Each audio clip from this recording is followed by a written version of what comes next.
It's Local Edition. Brad Pomerance here in Sacramento, joined by Ling-Ling Chang. She is a member of the California State Assembly, a candidate for the California State Senate, has been in the news a lot lately as a result of a bill she is co-sponsoring with Cristina Garcia. It's known as a no tax on tampons. Boy, you've been all over the national media on this, Ms. Chang. Yes. No, it's been really exciting. And how this came about. Yeah, how did this come about? That's what I want to know. How did this come to you? So it came about when actually both of us had the same idea at the same time. Really? And the first day of session in January, I had submitted co-author requests from all of my colleagues. Okay. And she had submitted the bill already. So I didn't know she was thinking the same thing. Fantastic. But we met that afternoon, and we said, okay, we're going to do this together. So, but how great is it that you're doing it together? Because you're in the Republican caucus, right. She's in the Democratic caucus. Mm-hmm. You both represent Southern California districts, but different types of districts, and it just kind of gives it a kind of a stamp that makes it seem more about trying to do the right thing. Right, right, absolutely. Now, did you expect, though, the amount of coverage that you've received? I mean, y'all, both of you have been everywhere. Yeah, no, I did not expect that, especially that early on. Right. I mean, I think it was last week we were on the cover of Newsweek, or at least this particular issue was on the cover of Newsweek. And you know, it's gaining a lot of traction. I think what's really put a spotlight on California is the fact that you have a Democrat legislator and a Republican legislator introducing this together. Now, let me ask you, what do the guys think? I'm a guy, and I don't have a sense of what it's like to buy tampons. Yeah, so what do the guys in the legislature think? To be completely honest, so we have a ton of male co-authors. You do, okay. I mean, from the most conservative to the most liberal. Right. I mean, and you could see conservative arguments in favor of your bill. You could see liberal arguments in favor of your bill. Absolutely, absolutely. This is where feminism and conservatism come together. But if you really look at the tax, it's an unjust tax. When you look at what a sales tax is supposed to mean, it's supposed to be a tax on luxury items, and this, and you know, this is not a luxury item. Menstrual products are not luxury items, and it's about time that we repeal this tax. So here's a challenge you face. This governor has been very clear that he wants to keep California's budget in order. He does not want to go back to the dark days of the last decade. And even the most popular taxing measures he has vetoed if he perceived that they could blow a hole in the deficit, or in the budget, I should say, even if it's a small hole. So this tax, if you removed it, would be about a $20 million hit to the state budget. Now, $20 million out of $100+ billion is not that much. Right. But the governor's been very queasy about these issues. Right, and I hope with the bipartisan support, the overwhelming bipartisan support, and also given how rational and logical the argument is, you know, to be completely honest, this tax should not have been in place to begin with. I was compelled when I learned that I guess there's no tax on candy?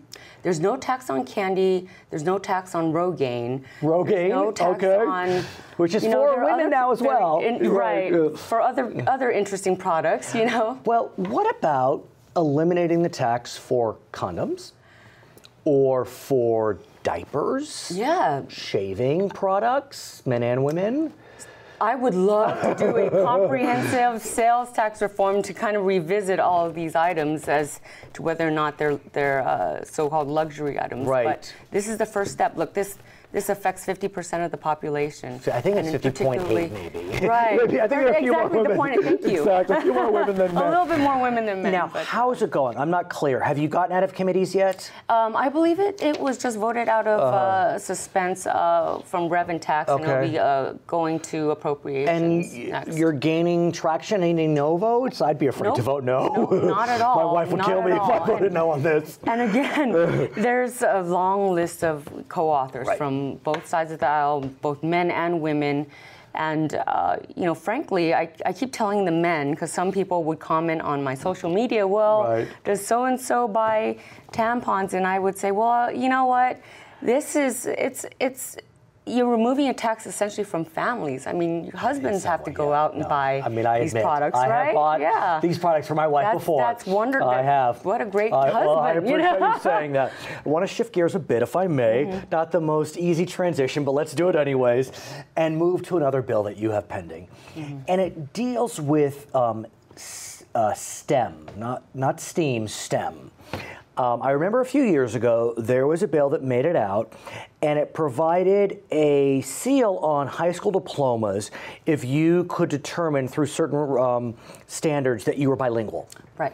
You're looking to do something similar for STEM, science, technology, engineering, and math. Right. Tell me about it. So basically, it just passed unanimously through the Education Committee, and it is to establish a seal for those who are proficient in science, technology, engineering, and math. Folks have asked about, the A aspect, STEAM, but I would like to say that, with technology, if you look at the creation of apps, it requires creativity. So, under technology, the A can also fall under that. And the standards are pretty serious. What you are requiring, as I understand it, you need to take math and science all 4 years. Even the UCs, I don't think, require that, or CSU. Prove proficiency with certain GPA and test scores. Right. Now, how will it be determined what the GPA and test scores? Do you need to put that in legislation, or is that for later determination? Yes, so it's a 3.0. So we had been negotiating with the Education Committee and going back and forth on it.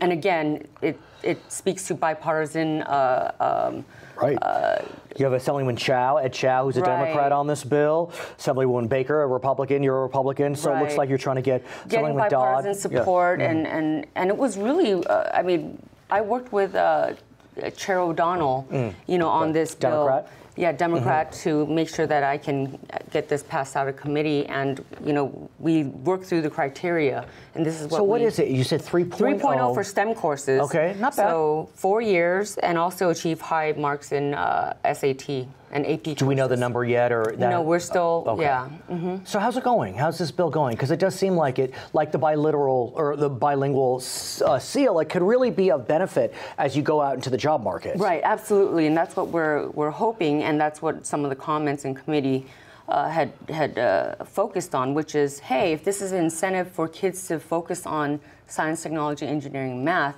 then why not? Now, I understand this type of seal is provided in Virginia and Arizona. Do you have a sense how it's going there? Was that kind of your motivation behind the bill? Well, my motivation is given that, before getting elected to the Assembly, I worked for 9 years as Executive Director of the Youth Science Center. Nice. So STEM has always been a passion of mine in terms of getting students interested in hands-on curriculum and wanting a career in science, technology, engineering, math.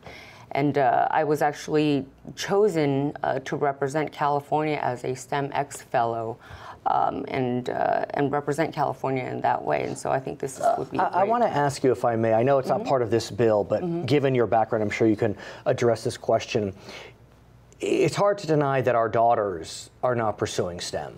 And I have 2 daughters, 8th and 6th grade, and I can already see the messages that they're receiving as it relates to STEM. What can we do to try to send more positive messages about STEM for our daughters? Well, thank you so much for asking me that question. So the past 2 years, I've been introducing a resolution that would promote Women and Girls in STEM Week. And this year, we had a very successful event in partnership with TechNet, where we engage with a lot of the younger women and partner them up with other mentors. And I think that's really important.